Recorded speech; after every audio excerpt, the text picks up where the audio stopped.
All right, well, I'm going to pretend like the delay had nothing to do with me, and I'm sorry, and I'm going to try to make it entertaining enough that it was worth this horrible delay. So I'm Kris Hendricks. I'm a pediatric dentist out of the U.S. I'm based in New Mexico. I also work in Los Angeles, and I do some pacifier influencing and educating and publishing.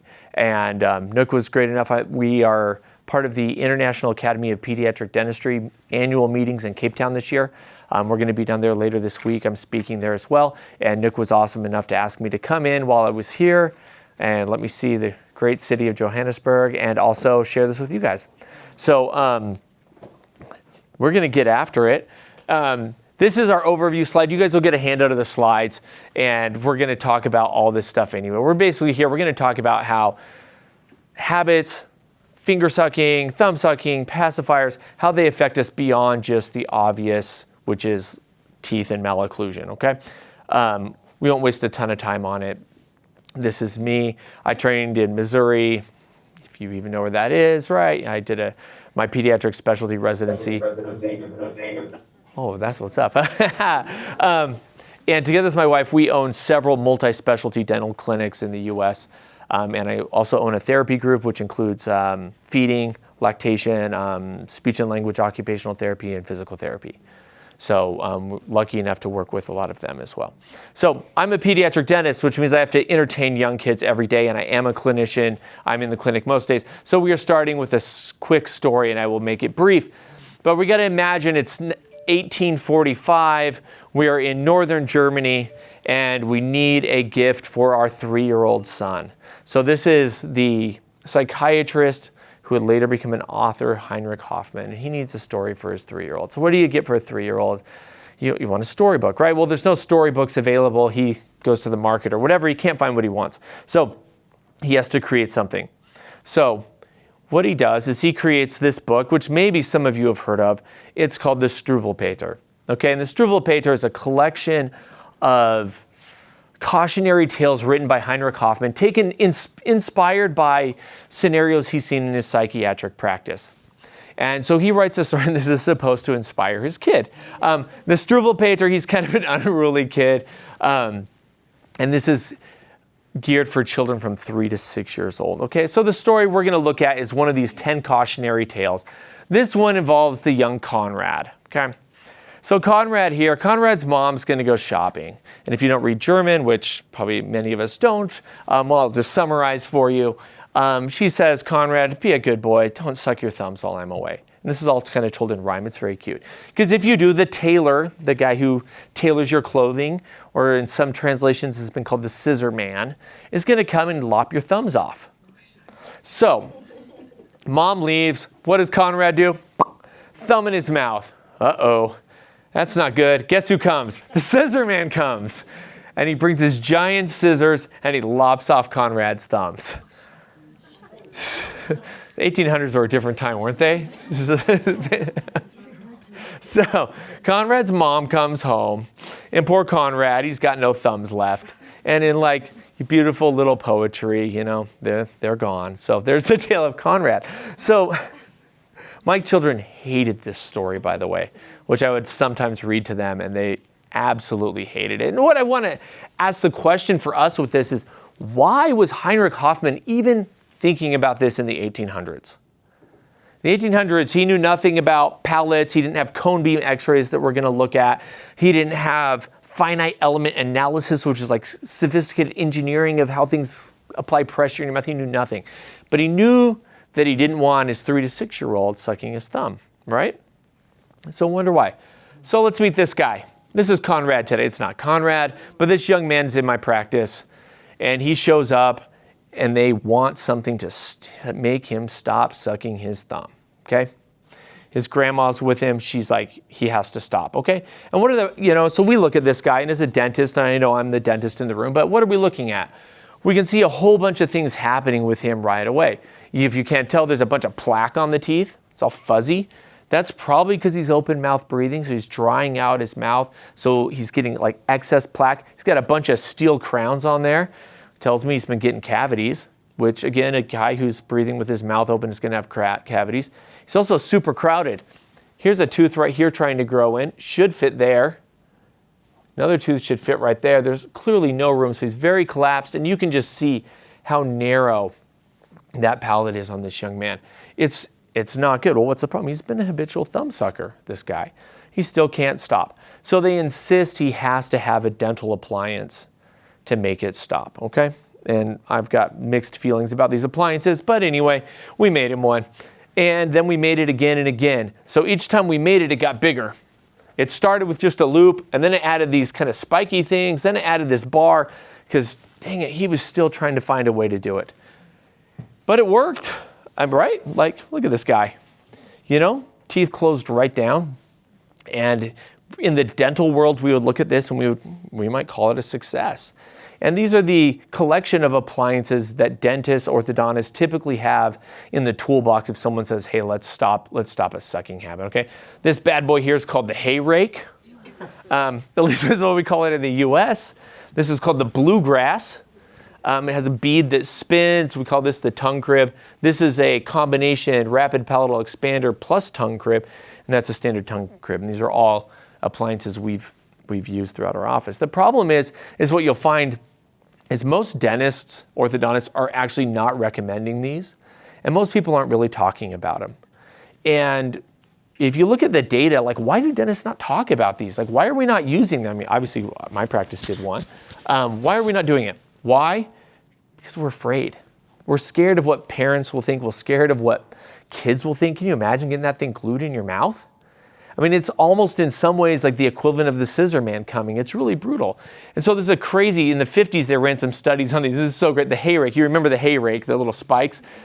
Only 1 of 7 kids actually stopped sucking their thumb. So despite the spikes, it only worked 1 time out of 7. And I love this quote, physiologically distressing. The children exhibited drastic new symptoms, night terrors, day wetting, speech disorders, refusal to eat solid foods, belligerency, and irritability, right? I mean, these are brutal. Nobody should do these, right? So if we're not going to use the scissor man, you know, what are we going to do about it? So none of our options seem very good. We don't like any of them. So, you know, and when I think about why Heinrich Hoffman cared so much about this, this is from an American textbook on pediatrics from the late 80s. And this stuff comes straight out. They surveyed a bunch of first graders, asked them, what do they think about kids with habits? Less happy, less attractive, less likable, less likely to be chosen as a friend. And this is data they took from surveys from kids, okay? It probably holds true today as it did back then. You know, and we know, you know, that it affects speech.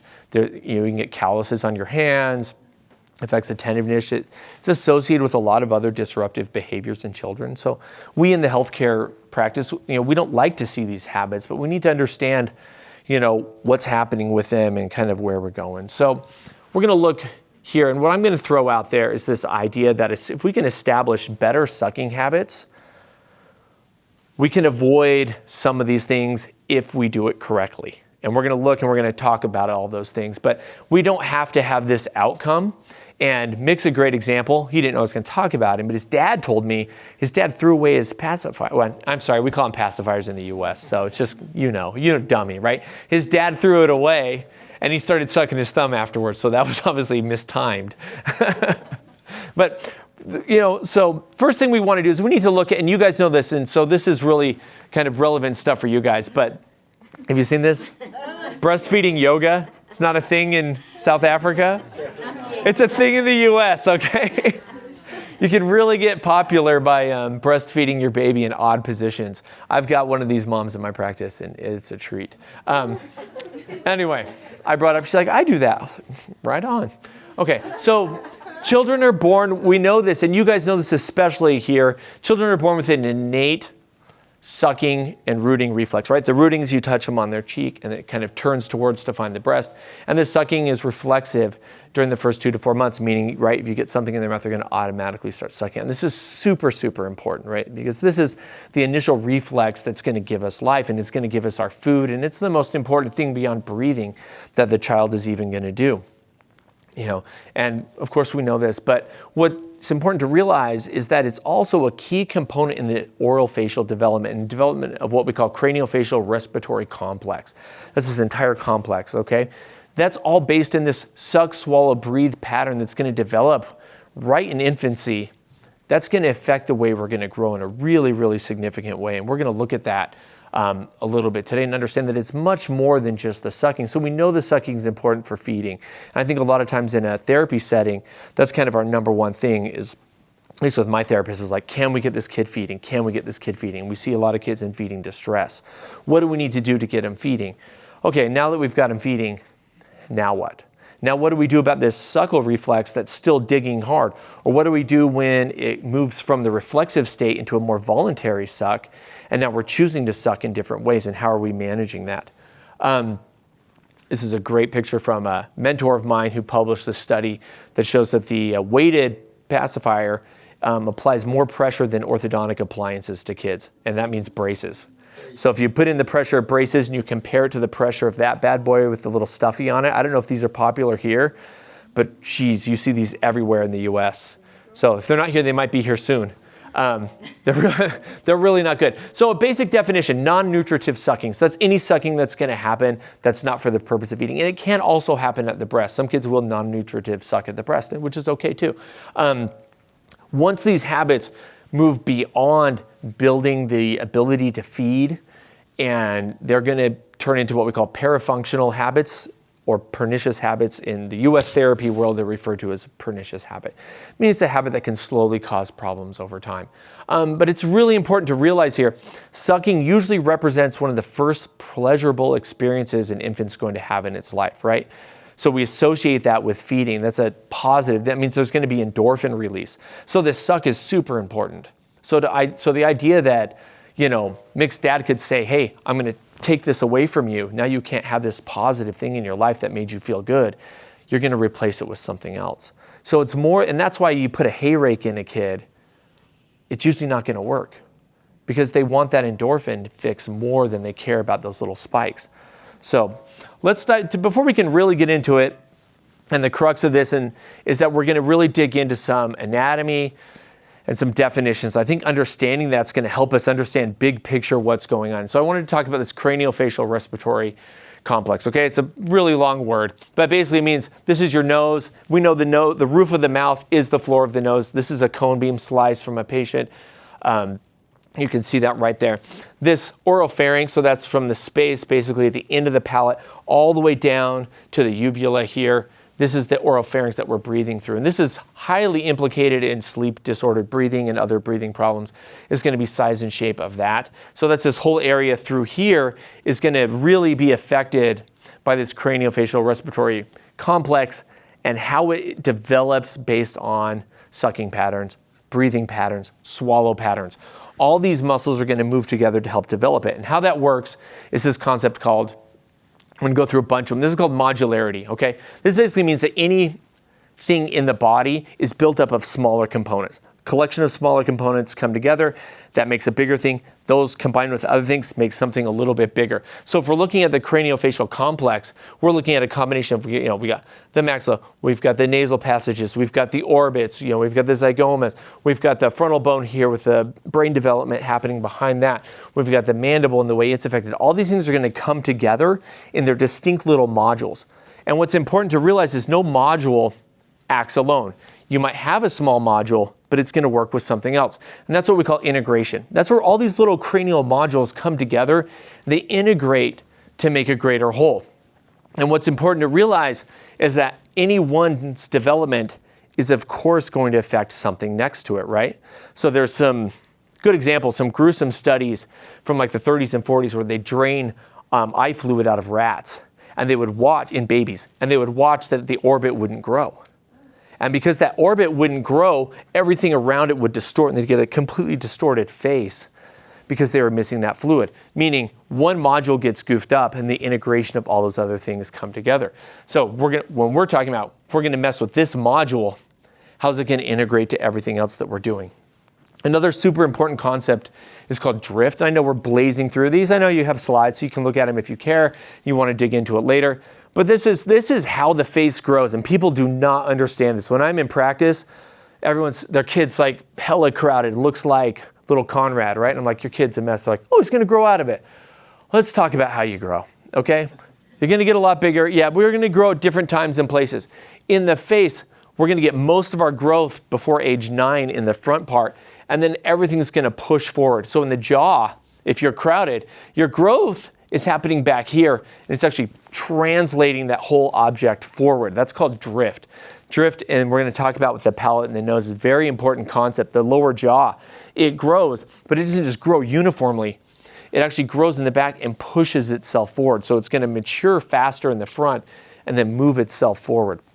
And this is something that we don't think of a lot, but it's really, really critical to seeing how we get a mouth. And if you guys want to take a look, I brought some models from patients out of my practice, including some very collapsed arches from pacifier use and thumb use, which are really interesting to look at.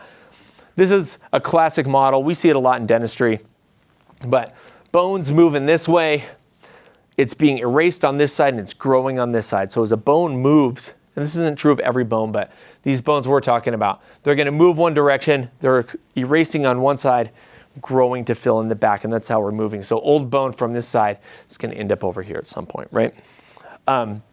So let's just look at a few of how these modules interact, right? The roof of the oral cavity is the floor of the nose. Their pharynx here is a passageway for air, food, liquid, sound. So if you think about how you speak, how you swallow, that's definitely going to affect the way that's coming. Lateral walls, the nose, the orbits. I talked about that orbit study, in the top of the face being the floor of the brain. And we know from like microcephaly, hydrocephaly, if this changes, this all changes too. I have a handful of microcephaly patients I've been treating. And you better believe everything is super complex, because not just this is affected, this is affected, and this is affected, and this is affected, because everything downstream in the way that grew was all affected by one thing being off. It's a very complex puzzle. And then to top it all off, and this is what makes the mouth so dang complicated, is it sits right in between two growth trajectories. And you guys all know this. Babies grow, heads are big, they grow really fast. So neurodevelopment in terms of size happens really early during the first few years of life. It goes really fast. It's going to finish 6 and 8 years old. We're getting to our normal skull size. But the rest of the body is growing for another 10 years almost, right? And this is the junction. So these two growth patterns are going to come together right into one space. So if we think this isn't critical, we're crazy. We're fooling ourselves. Any distortion here can distort everything. In fact, I think later we'll dive into a study where we look at how oral posture actually affects overall posture, which is really incredible. So the palate. This is what we're really interested in, why we're talking today. Palate grows significantly during your first years of life. Intercanine width, that's where your canine point is here and here. It's about 5 millimeters. An adult healthy palate is about 40 millimeters wide. So these numbers, this adult intermolar width in the first 2 years of life doing 8 millimeters of growth. That means from wherever it started, it's going to grow 8 more. That's a ton. That's a huge, significant portion of your palatal growth is happening during your first few years of life. So this is a really critical time period. And contrary to popular belief, in the dental world, we always talk a lot about the palatal suture. You hear about the palatal suture if you get into like myofunctional therapy and other things, talking about the suture. Early childhood palatal growth is not sutural. It's actually happening here at the tectal plates, which are pushing outward. The suture comes into play later when we're using like expansion appliances. So let's look at the growth of the palate. And this is what I really want to talk about. So here we are, we're talking drift, okay? Our palate is drifting downward, okay? Drifting down. That means we're erasing bone along here. We're growing bone here as we come down. This is a slice. This is our tongue. That is a human breast. Okay, there's some teeth. Obviously, this is kind of funky. You don't have these big molars in your human breast. Anyway, timing's weird, but whatever. The point is, you can see this acts as actually as a scaffold. You can imagine it's a scaffold on the inside and it's growing down around it. So it's going to grow like you throw a rope around a tree and watch that tree grow and see where it's indented. It's going to be indented based on what's happening in that space.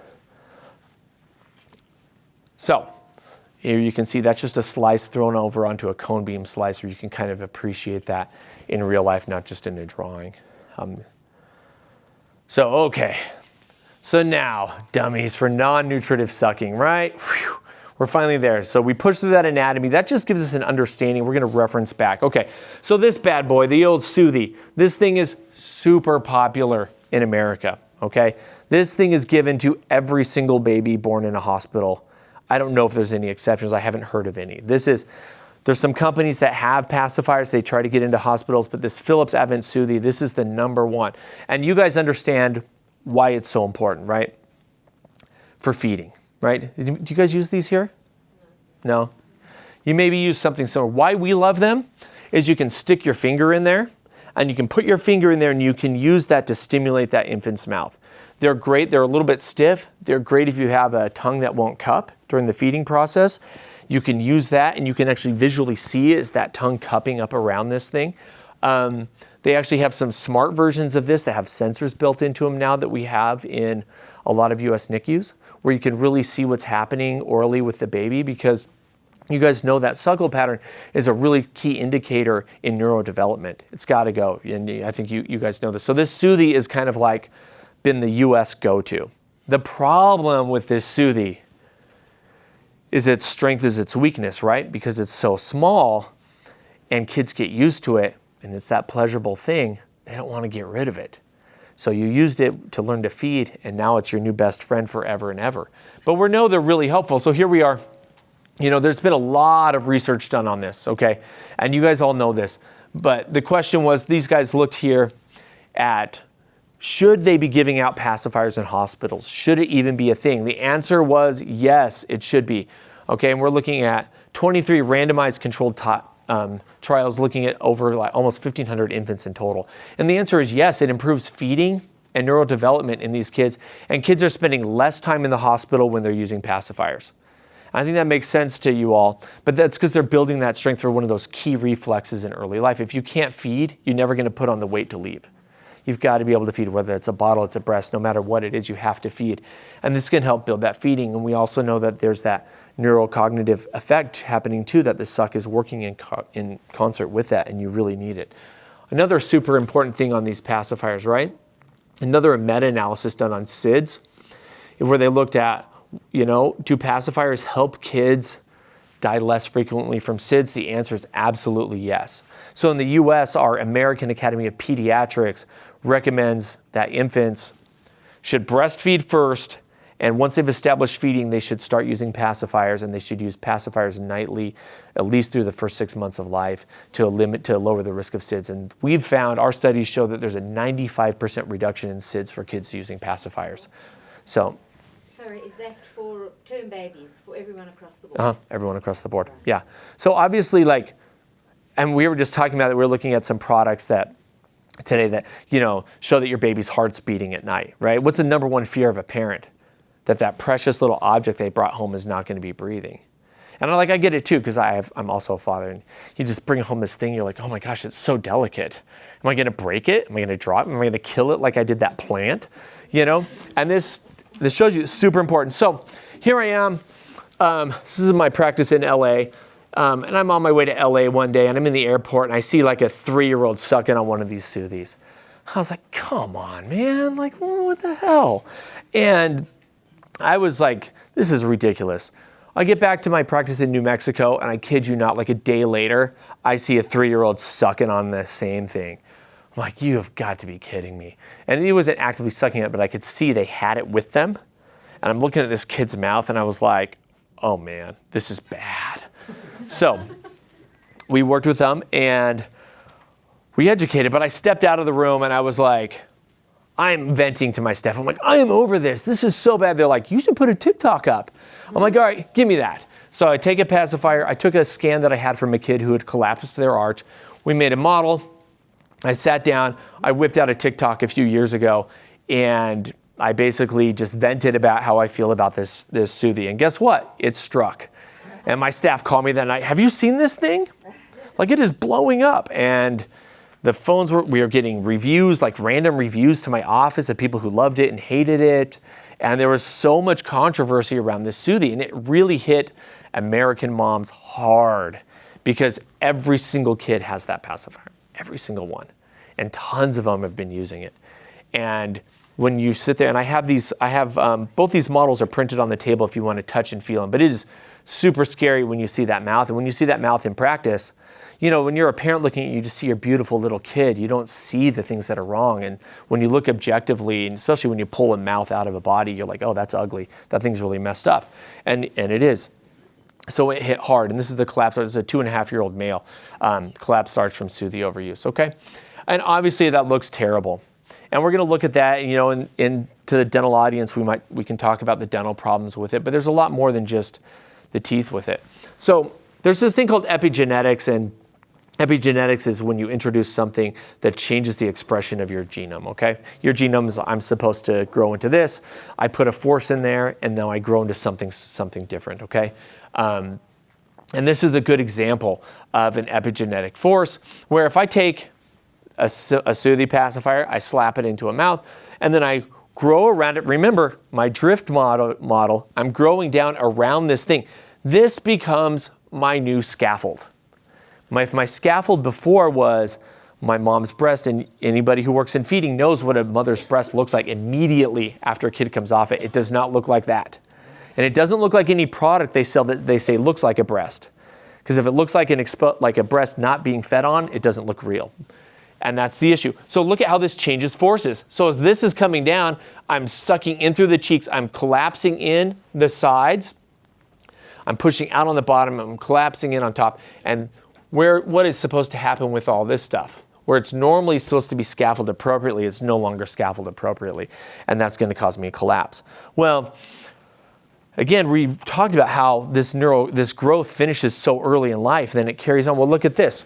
So this is a brand new study that just dropped by a guy named Derek Mahoney out of Australia. Great orthodontist, does a lot of really interesting breathing research. He looked at a whole series of 40-year-olds, okay? A bunch of plus or minus like 5 years.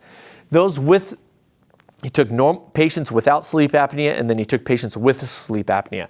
Then he took his sleep apnea patients. He measured all their palatal widths, okay? And then he said, I'm now going to correlate the severity of your sleep apnea with the width of your palate. And it was plain as day. The more narrow your palate, the worse your severity is for sleep apnea. The wider palate, the less likely. So his normal control group palates average around 40 millimeters. His sleep apnea palates averaged around 35 millimeters, okay? So that's 5 millimeter difference. Doesn't sound like it's a lot, but when you consider, you know, that we're only 40 millimeters, losing 5 is, you know, it's a lot. You know, you're more than 10% shrunk. So if we establish ourselves as an infant with that at a young age, we're not growing out of that. It's not just going to go away. You can throw away the passy, you can quit the thumb habit, but you're not going to suddenly have a 40 millimeter palate. It doesn't just go back. There's some treatments you can do, but it doesn't just go back. So let's look here. This is a horrible study. Robinot and Guilleminault out of France. And Guilleminault is a really big name in sleep if you're unfamiliar with him. Anyway, they looked at 7 babies. They did postmortems on 7 babies that died unexpectedly. Okay, every parent's worst nightmare. Put the kid to bed. They're dead in the morning. And they took them. They ran these postmortems. And this is a picture of one of the babies before they had passed of his normal sleeping position. You look at that neck, that baby's not breathing right? We know, we can just look at that. This kid just doesn't breathe okay. And then they went through and they looked at this craniofacial respiratory complex to say, well, what does it look like in these babies? Are there any commonalities? And so they took these photos and they looked at them and they describe it as an ogival palate. And that's just the term for it's like an architectural term for a vault that you might see like in a church or something. And maybe that's a word you guys use here, but it's not one we use in the US.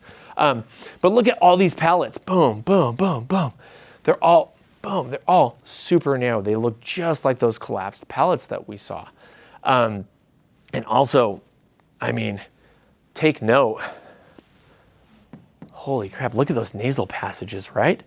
So we can see that modularity there. If one's affected, then the other's going to be affected as well. So I heard South Africans like cycling. Well, I like cycling. So anyway, but this has been a huge thing if you follow cycling at all. This year, that's world champion mountain bike. This is the Tour de France. What's everyone using these days? Schnauz. Yeah. What are they called? Schnauz strips. Schnauz strips. Okay. Yeah, all right, right on. We just call them breathing strips, okay? But they're everywhere, right? They're everywhere. Why are they everywhere? Because nobody can breathe through their nose the way they wish they could. Everyone wishes they could pass more air through their nose day, night, all the time. Elite athletes, everyone's wishing they could pass more air. So how do you pass more air? Well, you got to have more width. Well, where do you get more width? Remember, our modules, what's connected? Our nose and our mouth. So these are 2 boys from my practice. This is super cool. Okay, so boy on the right, 9 years old, thumb sucking habit, 34.23 millimeter palatal width. 9-year-old boy on the right, no habit, 40 millimeter palatal width, okay? So this guy, when he's 40, sleep apnea, right? Probably, according to that Mahoney study, and maybe even a severe sleep apnea. This guy, probably normal. Now what I want you to notice here, if you don't stare at these are called the turbinates, these little swirls right inside your nostril. They do swell sometimes. This one's abnormally swollen. So this kid, my healthy boy here, left side turbinate, almost completely blocked out. So this kid's probably breathing exclusively through his right nostril, okay? Now, here's what's crazy. Thanks to cone beam, we can look in and we can go in and we can measure out nasal breathing volumes. These aren't like crazy. The accuracy is challenging on these, but we draw them out, and I tried to draw them out as close as we could. But look at the difference. This is my boy, thumb sucker, 35 millimeters, 10 cc nasal volume.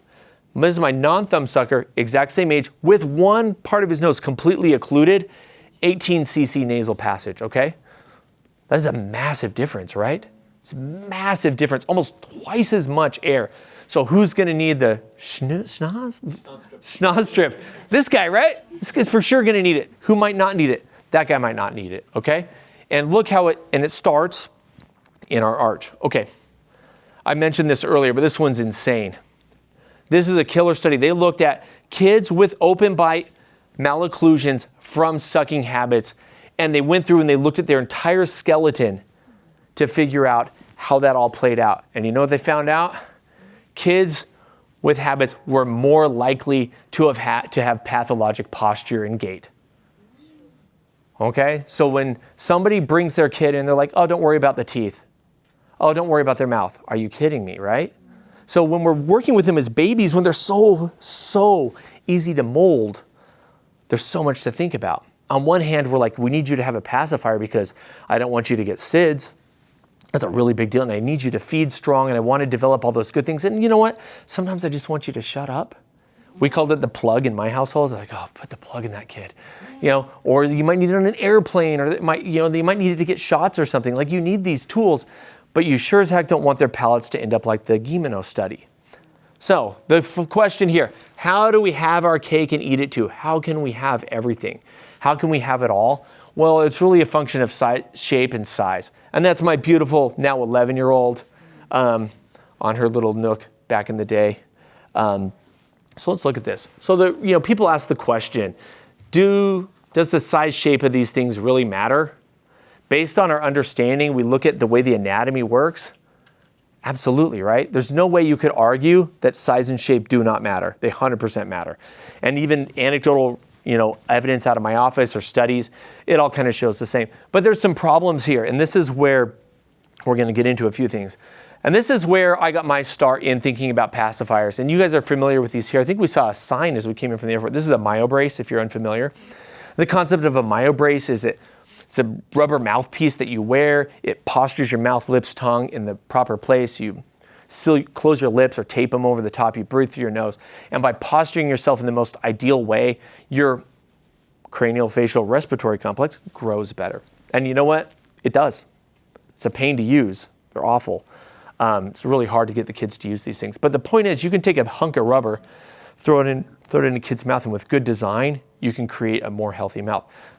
And I asked myself like 15 years ago, if these work, why the heck am I not starting with the pacifier? Why am I waiting till they have teeth and I put them in this? Why can't I start this when they're much, much younger? So this is great. The collection of Italian studies I had to include. They looked at babies who were brought into the hospital for a whole bunch of different reasons. They put them on or SpO2 monitors. What's their oxygenation? They tested them with and without pacifiers. You know what they found out? In every position with pacifier, SpO2 increased. They didn't do anything else. They just put something in the kid's mouth. You would think, well, okay, that's weird. How did that work? Well, they looked at them, then they went and took a bunch of babies. They put the pacifiers in, and they drew a line, and make it bigger. They drew a line from their ear to their chin, okay? And they looked at that relationship of jaw position. And what they found is when those kids used those pacifiers, the jaw position actually came forward. And they went back 15 minutes later and checked them again, and they found those jaw positions to be consistent. So not only were they breathing better, getting higher oxygenation, it was improving their jaw position. As we know, babies are born super retrognathic, right? The really mandible way far back so they can get through that birth canal. Then it has to snap back and roll, we call it counterclockwise rotation, into a proper position. And we know a huge problem in the world is overbites, underdeveloped lower jaws. These pacifiers are literally helping the bite come into better position. But, oh, okay, and there's another great one too here. They brought in a bunch of kids who had unresolved events where they'd like turn blue or have airway events, and then they'd get them to the hospital and they were okay. And then they checked their sleep apnea scores, their apnea, hypopnea scores. They put pacifiers in. With the pacifiers, all of those scores went down, meaning they had less sleep problems, less breathing problems. But one thing these studies found is that their pacifiers were all anatomic and designed specifically to help the tongue and jaw come forward. So it was, and they make specific note, this isn't just your average pacifier, these are special ones, okay? They don't specify which one they used, and I reached out to the authors and they did not tell me, okay? But I can tell you what, I do know a pacifier. The pacifier I've been a huge fan of does account for tongue position and is very anatomical. Oh, let's see. Did I skip a slide forward? Yeah, I did. Oh no. Let's see here. Let's dive back. Boom. Here we go. All right. Let's see. I want to go right here. Perfect. Okay. So.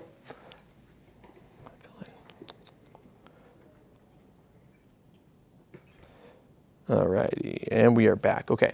So here's a little history for you here. And I know Mick knows this history, but in the 50s, in Germany, there was a bunch of awesome engineering going on, okay? Post-war Germany engineering was really cool. And one of the cool things, and in orthodontics, tons of stuff came out of this time period because the German engineers did not have access to a lot of the other materials and stuff that the rest of the world did. They weren't getting a lot of things, right? There was embargoes on what you could send and what could be shared with them. So they had to come up with ingenious ways to make things work. During that same time period, a couple of dentists came up with this design for their Nook pacifiers, right? They flattened them out.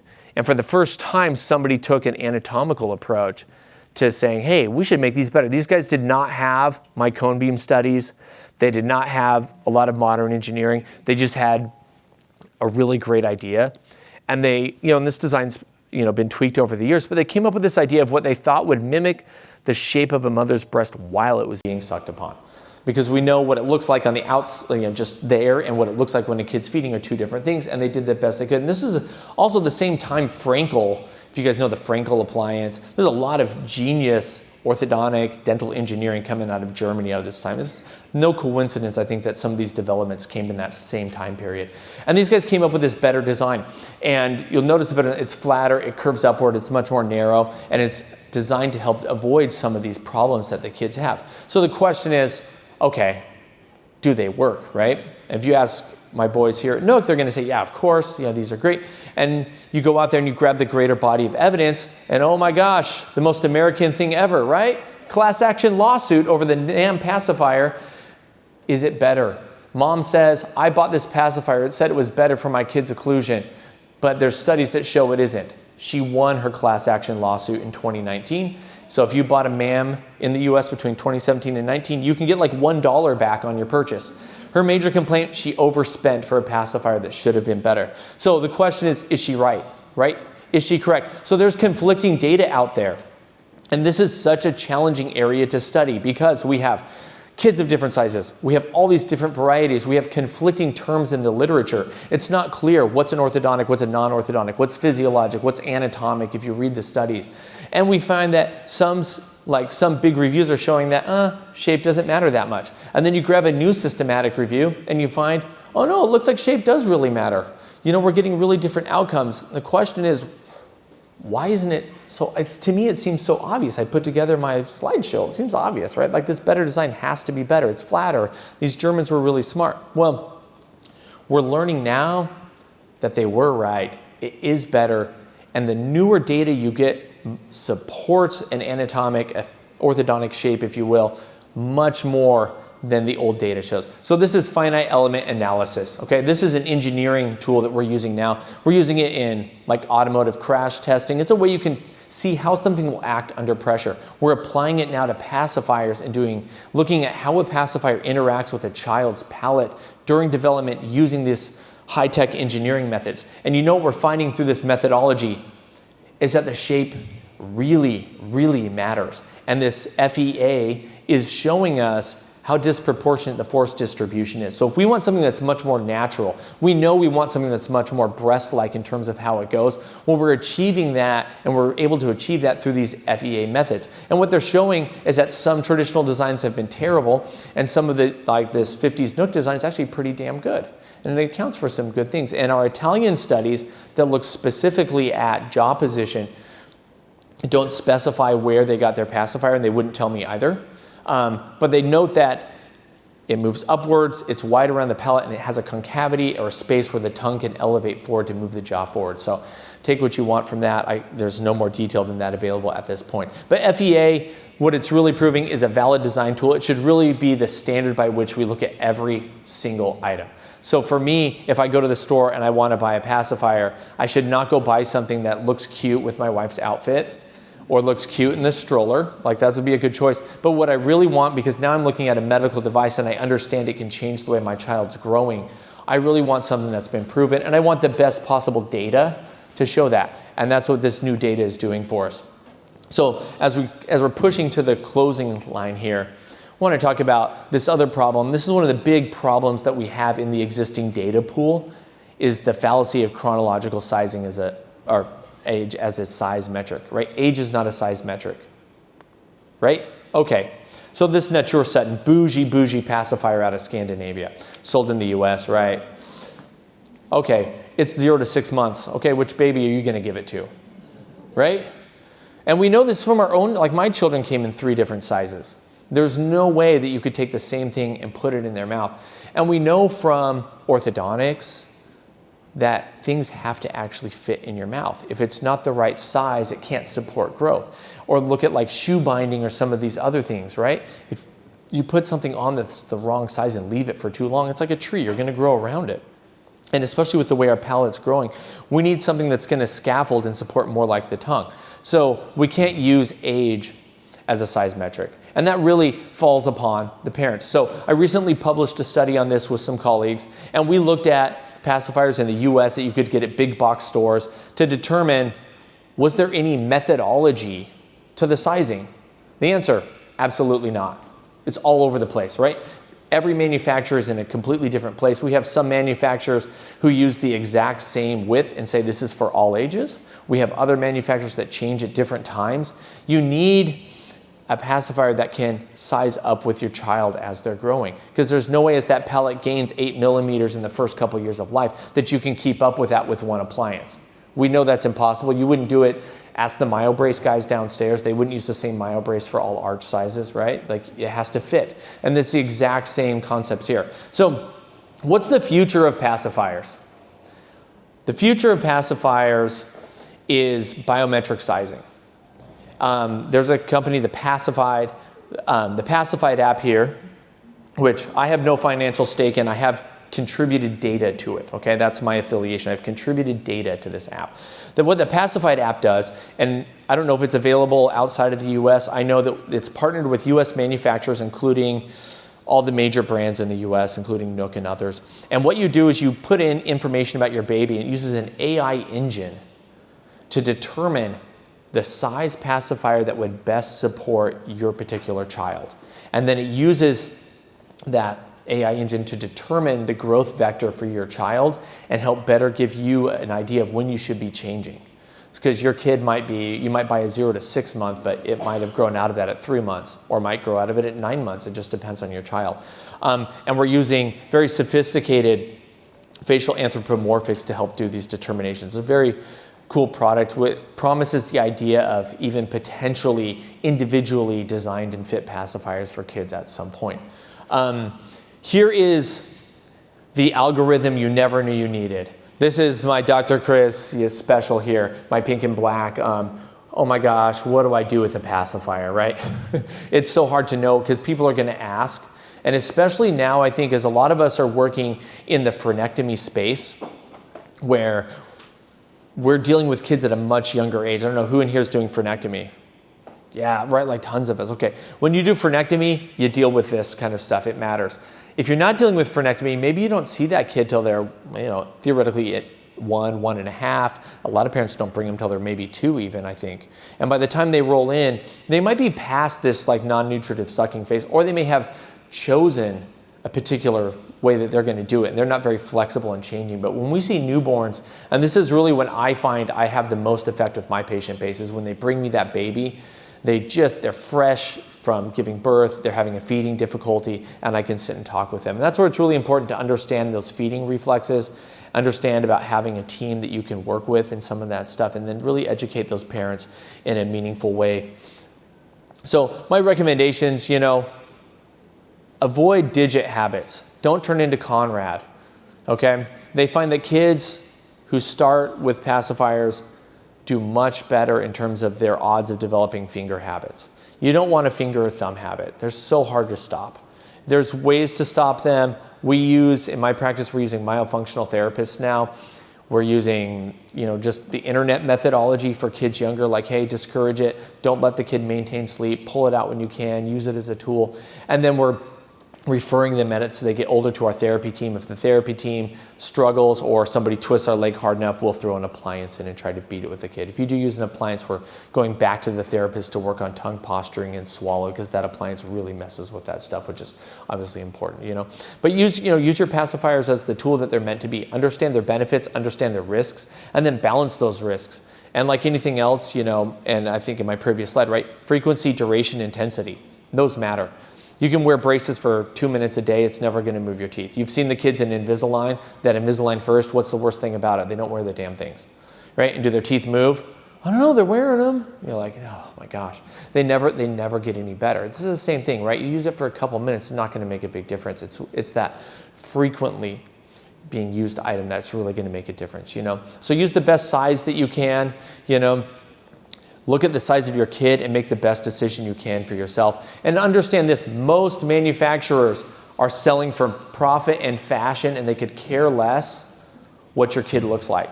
Somebody comes to me and says, oh, have you heard such and such pacifier company got sued for saying they're good for development? I'm like, yeah, that's probably good. That means they're at least trying. It means they're at least willing to put themselves out there and be like, hey, we're trying, and now they got to prove it in court. But if somebody's just making a fashion item, that doesn't do much, and that's a big problem in the industry as well. So thank you guys for your time. Appreciate it. Feel free to email me, reach out to me anyhow, and happy to answer questions.